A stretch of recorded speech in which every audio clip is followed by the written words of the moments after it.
Okay, so in the last class we had looked at these different types of tissue, including the meristematic tissue and the simple permanent tissue, right? Now we were going to start with though you had mentioned xylem and phloem is already been covered by Pradnya, we will quickly overlook at these two structure, that is xylem and phloem, which is part of the complex permanent tissue, right? So two types of the plant tissue, one is meristematic, other one is permanent. In meristematic, you have apical or apical, lateral, and intercalary. These were the three types of meristematic. And in permanent tissue, you have simple permanent and complex permanent. Simple permanent involves your parenchyma, collenchyma, and sclerenchyma. And complex permanent involves the xylem and phloem tissue. So going forward with xylem as one of the complex permanent tissue.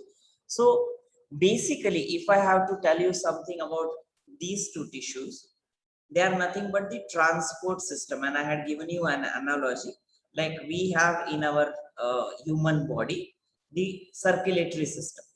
Something similar is there in the plants. They just don't have a pump and like heart-like structure, but these are simple tubular structure which transport food or nutrient and water to different parts of the plant.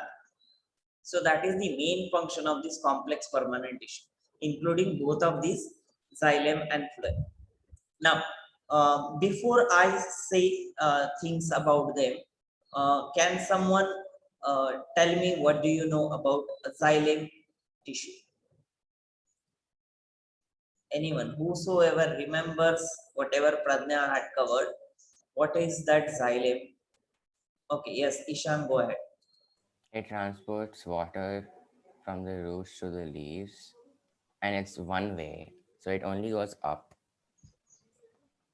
and it does And not it have, also The last point you said is, and it only goes up one okay, way. it's unidirectional, flows from down to up. Yeah. Yeah. And someone else also said, that it also transports nutrients from the soil. right. So along with the water, it also transports the nutrient along with it. Any other special feature of xylem that you remember apart from this? That is the functional aspect. I'd written it in my notebook. No end walls between cells. So there are no. It's like an open. Sorry, can you please repeat? No end walls between cells. No end wall between cells. Yes, that is true as well, and we will see what does that mean just as a revision part. Okay, so that is good enough information to start with. So let me tell you a little bit more about this xylem tissue. So whatever you know already is obviously in terms of structure as well as function. So again, I don't know if I have told it in your class. In biology, we always write things as a structure and as a function, right? So if we talk about xylem as one of the biological component or one of the biological tissue, then we should first start with the structure. Structure means how they are arranged, what are the components present physically in it. And function would mean what is the use of having this particular structural arrangement in the whole system or whole the body of the plant. So that way we will differentiate into structure and function. So function you already know, the transport of dissolved substances and water. Now again a very logical fact, right? Where does the water is getting absorbed into the plant? Through root system. That is from the soil, roots will absorb the water and they will take it up towards the leaf. So xylem has to function from down to up, that is unidirectional flow or unidirectional upward flow of water. Now, is it only water that is being absorbed by the xylem or by the roots? No. Most of the nutrients which are present in the soil, including ammonia or magnesium, calcium, and all of those other elements or other minerals, they are also being absorbed along with the water because they are dissolved in water, and what along with the water they will also be carried to different parts of the plant. Again, why they are required? They are required for various processes in the plant, including your photosynthesis and plant respiration. So that way these minerals are required. So along with the water, xylem tissue will also carry out certain dissolved substances or certain minerals. So that is the function. Now, in terms of structure, you may not have heard of this terminology, might be new to you. So please pay a little more attention. There are four major components in the xylem tissue. Tissue is nothing but a group of cells, right? Now, when these cells are present, they might be different in their nature. And that is what it is. There are these four different types of xylem tissues. One is xylem vessels, then xylem tracheids, xylem fibers, and xylem parenchyma. So these are the four components. That is vessels. Vessels, you would know by simplest imagination what vessels are in human system is something similar there as well. Tracheid is additional structure like vessels. Fibers, like you have muscle fibers to support your body. Similarly, to support the xylem vessels or xylem tubular structure, there are xylem fibers, and xylem parenchyma, which is nothing but the parenchyma present within the xylem tissue. So simplistically, there are these four components, and like out of this, the xylem fibers and tracheids, they are made up of lignin. You have seen presence of lignin in sclerenchyma around the wall when the wall is thicker. Here, where here this brown part that you see in around this sclerenchyma cells, this was nothing but more of lignin, and that is what is also present in xylem fibers as well as the tracheids, because they have to make the whole tubular structure a little harder and make it upright standing, and that is why it has to have some lignin which provides the structural support. Now imagine you have that water pipe which is of plastic, and if you just keep it standing, will it stand? Of course no, it will need certain support. So that big tubular pipe is nothing but your xylem vessel, and along this bigger pipe there will be small other pipes or capillary like network, they are tracheids. The xylem fibers will be supporting whole of this structure, and xylem parenchyma will be surrounding it to provide the nutrition.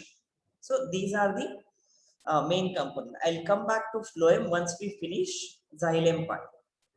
So like imagine this xylem is continuous tubular structure, like we also have from heart. If you start the blood vessels, they go on continuously till the end of the limbs, that is hands as well as the legs.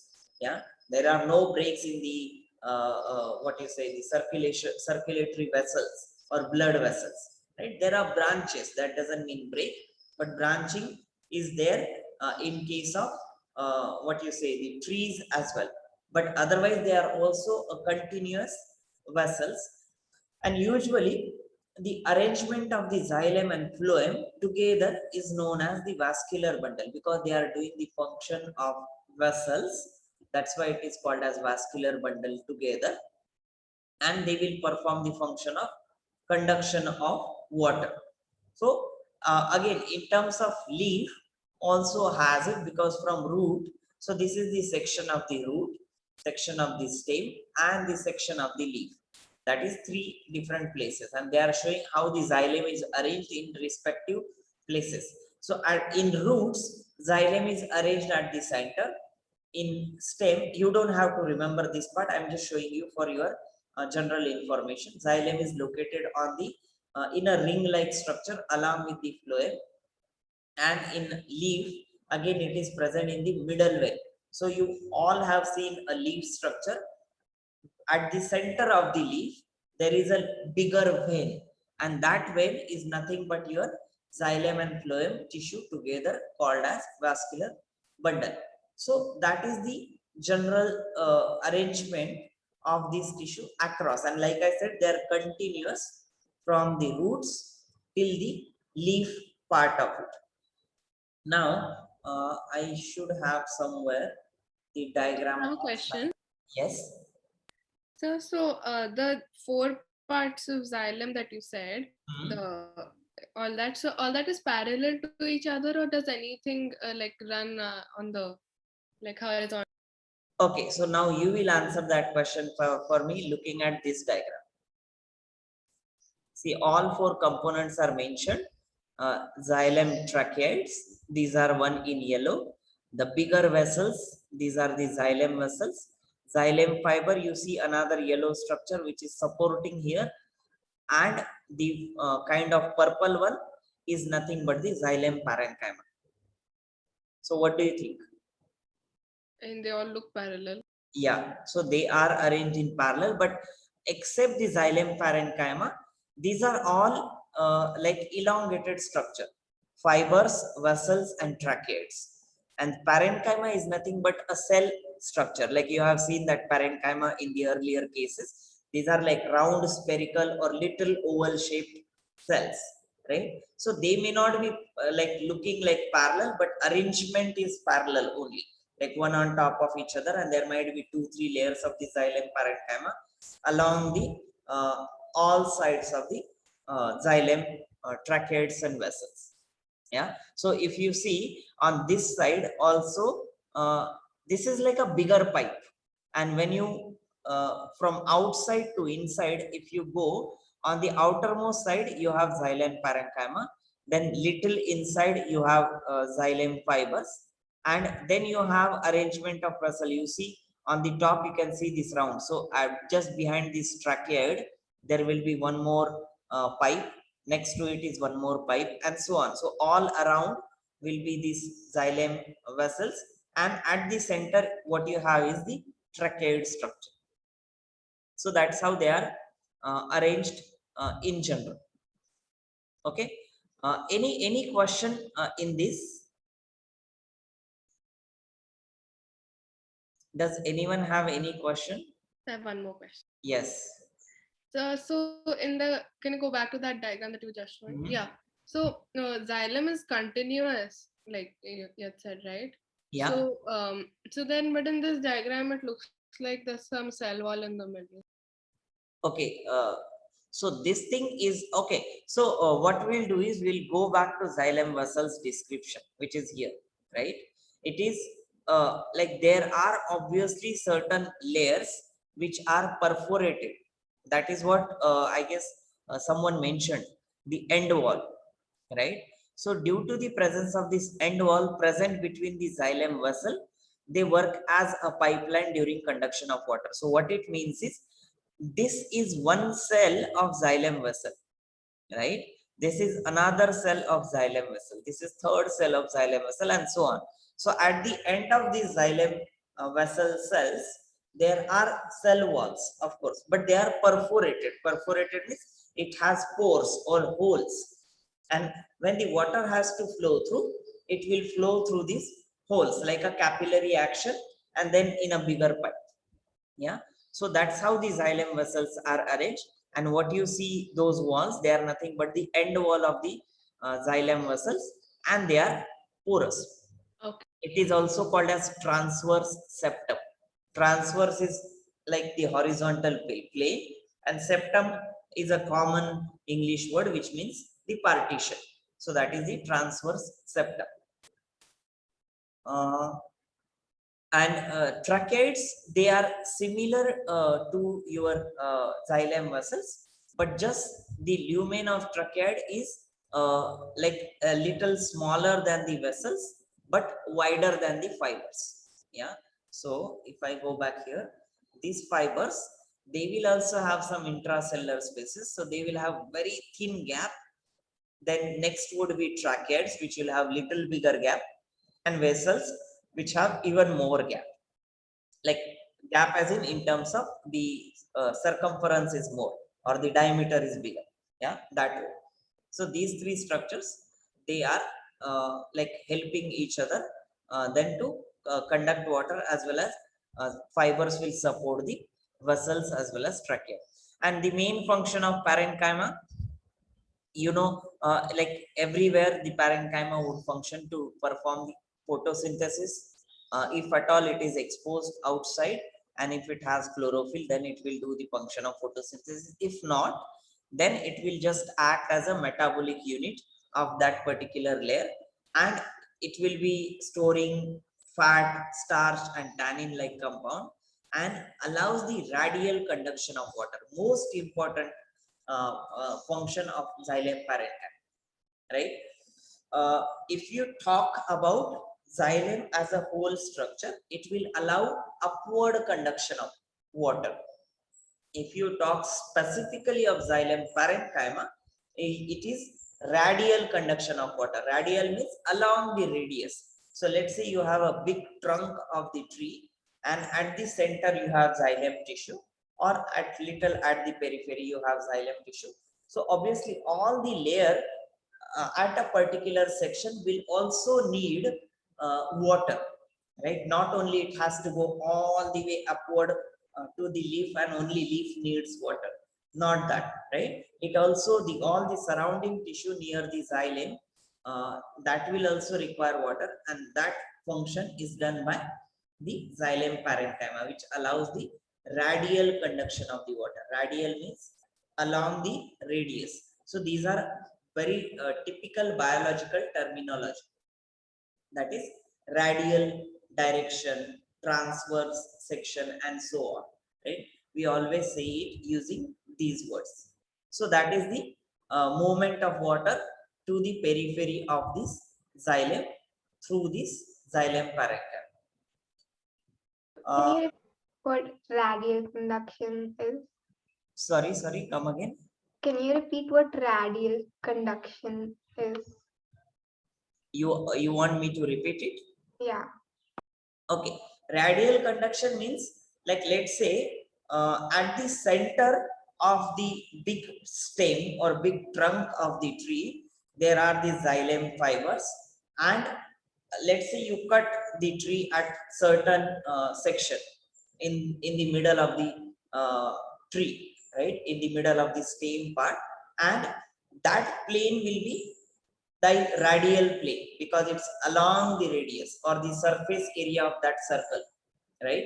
So when the water is moving upward, there is xylem parenchyma along the sides of the xylem tissue, which you can see in the diagram, and that will allow water conduction in that particular plane, right? At every such place, I mean, that section was just to show you what radial plane is, but otherwise at each such radial plane along the stem, xylem parenchyma will be responsible for allowing the radial conduction of water. Otherwise it will always be upward, which is not the true case. All the tissues, all the cells would need water. So upward is obviously provided by these vessels and tracheids, and the radial is provided by xylem parenchyma.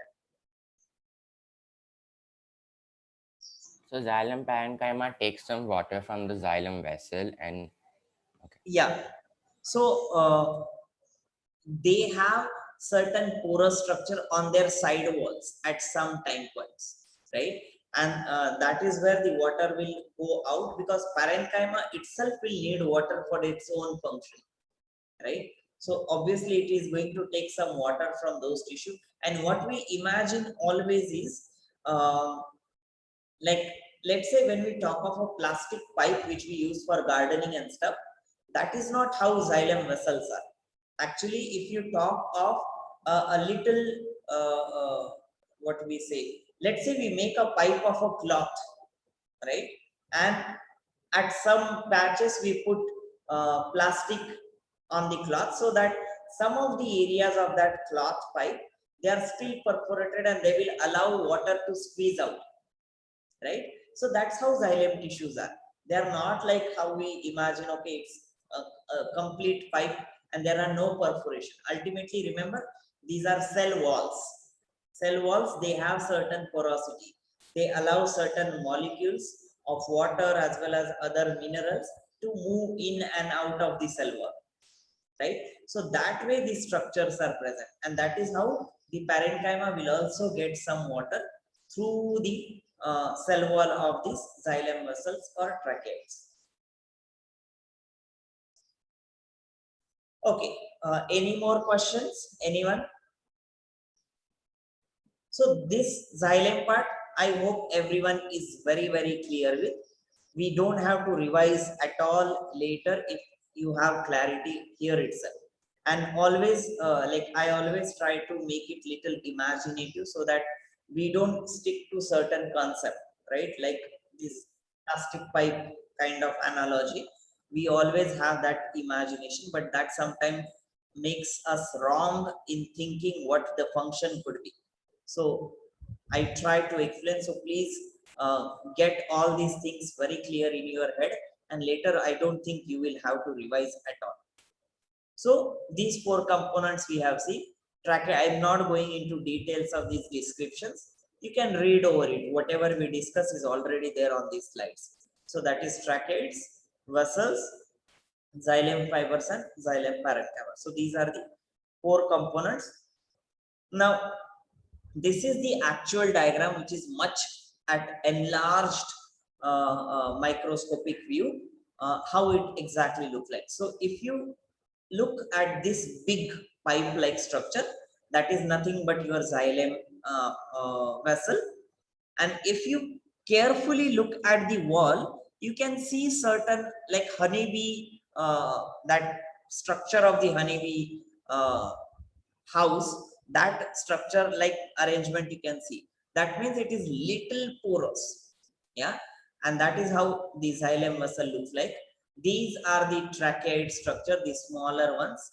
Then what you have here, this part is the xylem parenchyma, and along the wall you have xylem fibers. So that's how the structural arrangement is of the xylem tissue. Okay, so then I will move forward to the phloem part. I hope xylem part is clear to everyone. If at all you have questions, please feel free to ask about it. Okay, so then phloem, again phloem, the function, I assume you would know the major difference between xylem and phloem. Okay, maybe let me ask you. What do you know of the phloem tissue in terms of, in comparison with xylem? What does it Sir, do? it takes the food that plant made for the plant, the food that leaf made for the plants, and send it to different parts of the plant. Okay, that is one thing. Someone raised hand. Okay, Siddharth. Like xylem gives like the minerals and water to the plant, and phloem gives water also and food. Correct. So that is most important part. Shiv, do you have anything to add? Yeah, sir. Okay. So phloem can move both ways, right? Yes, It can correct. move, yeah. And like it depends where it has to go, it depends on the what do you call? I forgot. Concentration, yeah, the concentration of Gradient. It's called yeah, concentration yeah. gradient. So, Concentration of, and one more thing, phloem is not made up of dead cells. not made up of dead cells. Yeah. In a way, yes, that's right. So major difference between xylem and phloem, as like some of you have mentioned, is the conduction material. Xylem will conduct water with your minerals or dissolved substances, and phloem will conduct water along with the food material. Imagine plant is, we usually say phloem conducts food materials, right? But is it possible for a phloem tissue to conduct food in solid form? No, it has to be glucose, it has to be in dissolved form, or if at all it is starch, then it will again be broken down and then it will be transported to different tissues. So it is always in the dissolved form. Yes, Siddharth? Sir, what does the plant eat? Like what does it consume? What does What does the plant consume? consume in what sense? Like the food material, what is it? Oh, the food material means for plant it is glucose. It's the byproduct of the photosynthesis, Oh, okay, okay. right? So that is what we call the food of the plant. And of course, when there is, like yesterday I mentioned, when there is excess of glucose and a plant doesn't need it, or the leaf or any other structure doesn't need it, then it is being stored into starch granules in the parenchyma cells. Okay. That is what is being used later for the like food distribution. Yeah. So that is the main difference in terms of conduction. Xylem will conduct water along with minerals or dissolved substances, and phloem will conduct glucose, or you can say food material, along with the water. Xylem is unidirectional, and again, logically, if you think, xylem, where does it take water? From soil. So where it will go? It will can only go up. The leaves doesn't absorb water as such, right? And it cannot bring it down to the roots. So that is very logical. Only roots can take water and it will be flowing upward. So xylem is unidirectional flow, upward unidirectional flow, and phloem is bidirectional, that is upward as well as downward. And the reason being, leaf will synthesize the food, it will get transported towards the root, and some of the cells within the stem, within the root, if they don't need this food, they will store the food in the parenchyma, and then they will take it again upward whenever the other parts of the plants are required, depending on the concentration gradient. Where there is more, it will go from that more place to the place where there is less of the food. So that is the concentration gradient. Yes, Siddharth, do you have question again? Yeah, one more question is that, so does it have some kind of filter or something, because it might take dirt in or something with the water? You mean the phloem? And not the phloem, like the xylem also, or phloem also, like a filter. So it doesn't take something that it doesn't need. Uh, like at what level are you talking about? When they are absorbing water at that level, or Yeah, yeah, absorbing water. So, like I said, these things, they are nothing but the arrangement of the cells, right? Now I will go back to this diagram probably. Forget about this being the xylem tissue, right? This is the cell wall. What you see here in round, kind of round rather, that is the cell wall of that particular xylem vessel. Now, if you pour water, which is muddy, let's say there is lot of mud in the water, and you pour it over this surface. So what will happen is only water and few of the minute or finite particle will get transported through this. But ultimately, when you have several such layers, what happens is it will automatically get filtered out. Plus, what we, I don't know if you have studied at all about the processes of osmosis or absorption of water and so on.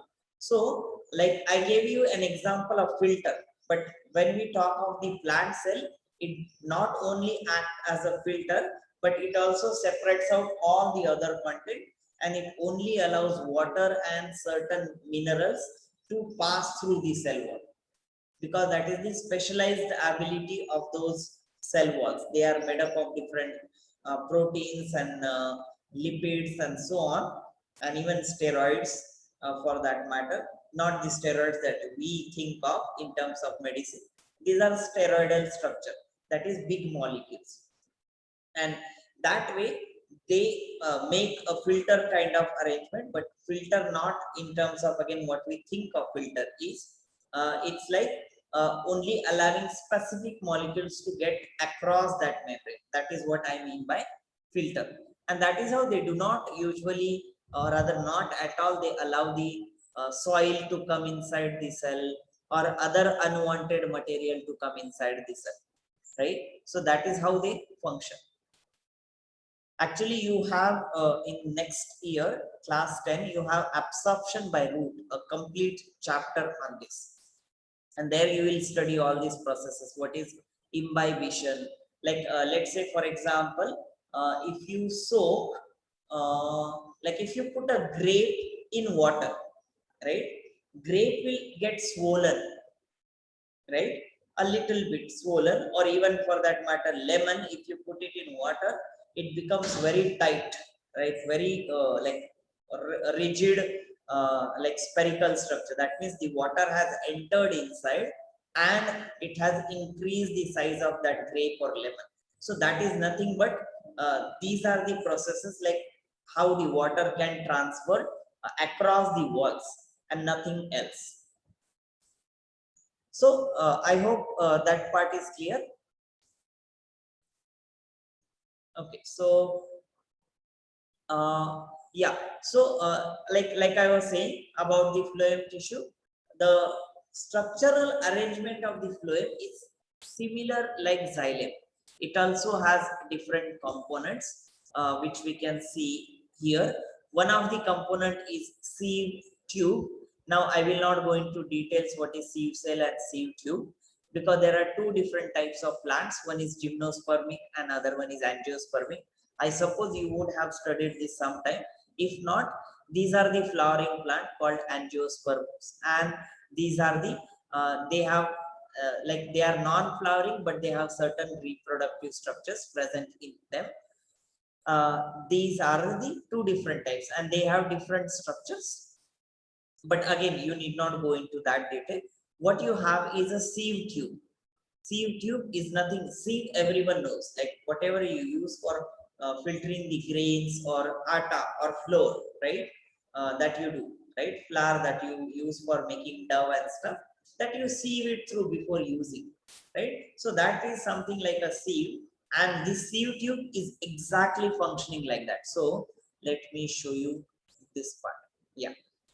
So what you see here is like a sieve. So this is called as sieve plate. That is sieve plate, as in this is a plate or this is kind of cell which has lot of perforations or holes in between, which you can see here also very clear, or here also very clear. So these are nothing but your sieve plate, and they are attached to the sieve tubes, and at the end of the sieve tubes they are having the sieve plates. Now again you will wonder that this is something similar to your xylem vessels as well. Nothing different. Actually that is true. It's just the presence of the outer cell wall material and the composition of these cells of the phloem is little different, and that is how they are different in their functions. It's a simple, like when you want to filter let's say only water and minerals, and when you want to filter glucose, you will obviously have different kind of materials which will allow that those molecules to pass through it or not to pass through it, either ways, right? So that way they should have a different filtration system. So that is what is the composition of their cell walls are different. Otherwise structurally if you look, both xylem vessels and the phloem sieve tubes, they look similar. Functionally they are drastically different, but structurally they look similar, not same exactly though. So that is the sieve tube and sieve plate part. Now one additional fact, again this is not in your syllabus here at all, but I felt it was very important to discuss about. Now on this sieve plate, right, this is the sieve plate. On the sieve plate, when there is less of water, so obviously less of water will be flowing through this xylem as well as phloem tissue. Now in case of phloem, when there is glucose, there is a chance that bacterial infection or viral infection can occur easily, right? When there is less of water, then these chances of having this infection is higher. So there is something called as callose deposition. Callose is nothing but a type of sugar, like glucose, fructose, like there is a callose, and callose will deposit on those pores, forming a callus pad, and this callus pad will prevent the bacterial infection when there is less of water. So the callus will get deposited onto the sieve plate. It will form a layer and it will not allow the bacteria to grow inside this structure. So that is the natural mechanism through which this phloem tissue protect itself from the bacterial infection. Okay, so that is the part of the phloem. Any questions so far before we see the two small components of the phloem, and then we will stop, because again it will be too much of information otherwise. Anyone? Sir, Has? Yes. could you just repeat the difference between the sieve tube and the sieve plate once again? Okay. So sieve tube is nothing but a tube, and the end wall of this tube is the sieve plate. Let's say this whole thing, right? This tubular structure that you see is your sieve tube, and sieve plate is nothing but the end wall of the sieve tube. So it is ultimately part of the cell wall of the sieve tube, but it is forming that perforated plate-like structure. So it is specifically called as sieve plate. Is that clear? Yeah. Okay. And again, sir, imagine the arrangement in the similar like how xylem was arranged. There will be big vessels, and then there will be small vessels, and then there will be parenchyma around. Yes. sir, I have a question. Yes. Like, what exactly does it sieve, this tube? Sieve, what exactly does a sieve tube do? Yeah. It's conduct the water and the glucose or the food material. And it's like filters it or something? See, these filters are to maintain that concentration gradient, right? Imagine when there is high amount of glucose, let's say upper side is the leaf side, lower side is the root side. Now when the food is prepared by the leaf, it will get transported, and now it realizes that around the root side there is already lot of food. So what will happen is the glucose that is present there, it will stop here because it will recognize, okay, there is lot of concentration already on the lower side, and it will start moving radially again through the walls outside in the radial plane, and it will start depositing these glucose molecule in the starch glucose molecules in the starch granule form in those parenchymas. So that is why these filters are very important, like kind of blocking the path. And also when the other molecules they try to pass through this, these filters are helpful in not allowing them to pass and only allow the water and the food material. Sir, Yes. can you go to the last slide? I just wanna. Last slide is which one? Yeah, this one. Okay, so this thing called callus pad, is it like a protective layering or something? For Yeah, but it is only formed in the autumn season where there is leaves are less, and so obviously the what you say, water will be less transpired. That means water will not go out of the plant body, and the roots will also absorb less water. So overall there is less water in the plant body, and that will cause deposition of callus, and that will form a layer. so can you talk about the third point? What is this P13? Oh, okay. So I deliberately skipped that part. So callus dissolve during spring season. What does that mean is, now let's say autumn has finished and then springs will start sometime. So the water will be regained. Water level will be regained. Leaves will be formed. So the transpiration process will happen. So that means water is continuously moving from down to up, and through the leaves it goes out. That is what is transpiration. So if this movement is continuously happening, that means the water will be dissolving all the callus or that is formed at the sieve plate layer. And callus is nothing but it is a glucan structure. Again, if you know glucose and glucan difference in terms of its structure, I don't think so you would have known this from chemistry. But you know, probably glucose is a 6 molecule sugar, and it is a aldose type of sugar. That means there is one aldehyde group. So glucan is something but there is a little change in that glucose structure at certain point. One of the OH is gone and so on, and that forms the 1,3 glucan. That means at 1 and 3 position there are certain groups of that 6-membered ring, and that is called as callus. So that is what it means. Yeah, now you would have imagined why did I skip that, because it is little complicated, but I always keep it here, so those who read notes from the slides, they can always Google it out. It may not be like much different there. Sir, what is this fourth point ka this pteridophytes? Okay, so again, these two are the different types of plants. So like I said, angiosperms, these are the flowering plants. These are the non-flowering plants, but they have certain other reproductive structure. And pteridophytes are nothing but your fen category of the plant. Fern, you must have heard, Fern, right? Those are the category of these plants, and they do not have the sieve cell or sieve tube arrangement, right? They rather have just the random loose blob of cells, and those cells, they will allow the water along with the food to get transported. So they do not have this tubular arrangement.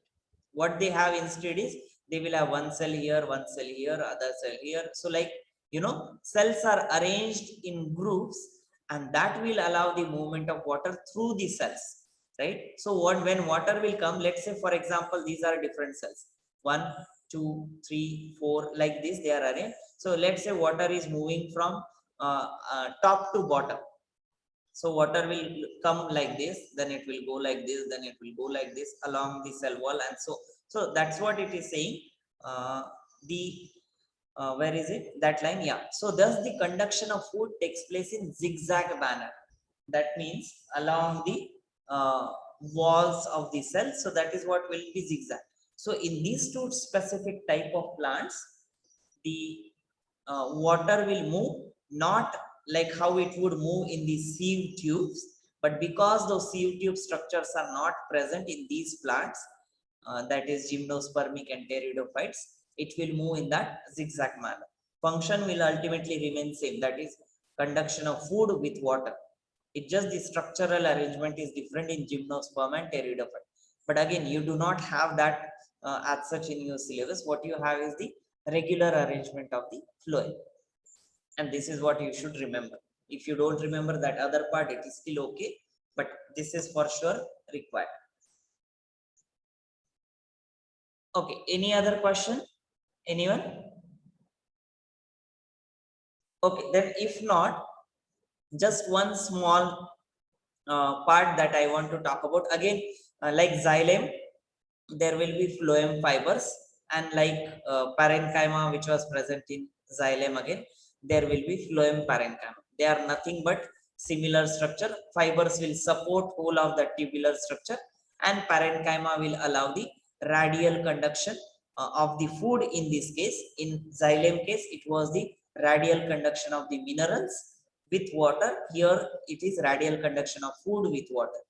And one of the important function of phloem parenchyma is also to store various materials like resins, latex, and mucilage. So you must have seen when you make a injury or cut on the bark, some liquid oozes out, and that usually is these materials. These are polymeric materials which are synthesized by specific plants, not by all plants. So specific plants will ooze these things out of the stem. Also, sometimes you must have seen like when you pluck the leaf, some white liquid comes out like a milk. We will see that part in after this. That's latex, right? So that's Sorry. Latex, right? Right, correct. But that we will see separately later. But as of now, I hope phloem fibers are clear and phloem parenchyma is also clear. And again, analogy wise, if you remember, xylem and phloem, they are like parallelly running systems, and they will have similar structures in the plant. Just one thing that we have not covered is this companion cell, which I'll take 2 minutes and finish.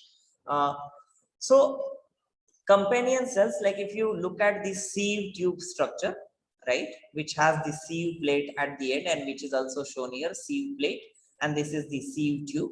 In between this sieve tube structure, what you have is the companion cell, which you can see here also, right? So this is the companion cell. Now the name itself says companion means what? Like a supportive cell. So this cell is there with each of the sieve tube elements. So when these structures are formed, one cell divides into two cells, right? So out of these two cells, after mitosis, one cell become a sieve tube cell and the other cell will become a companion cell. That's it. And that's why they are also called a sister cell. And they have certain arrangement in terms of they have certain plasmodesmata structure. I hope you have studied this in the cell structure. So plasmodesmata is nothing but a tubular structure present between the across the cell wall between two cells. So these are the let's say two cells, 1 and 2 sieve tube cells, and this is the plasmodesmata structure which is present in between. Right? So that is the main function of this plasmodesmata. And companion cell, like I said, it has no function as such apart from supporting the tube cell, and that is how it is there. And why it is there at all? Because it both the sieve tube cell as well as the companion cell, they have formed from the same mother cell. That means their mother was same. Mother as in whatever their earlier cell was there, from which these two cells have been divided, they are same, and that's why they are called sister cell. And that is what you see here as a companion cell. Okay, let me stop here. If you want to go through all these details, you can go through, it is there on the slide. And if at all you have questions, you can ask me in the next class. But let me not go over this again, because most of it has been covered by Pradnya. So I assume this is clear for everyone. If you want to read more about these things, I always at the end of the slides include these references, right?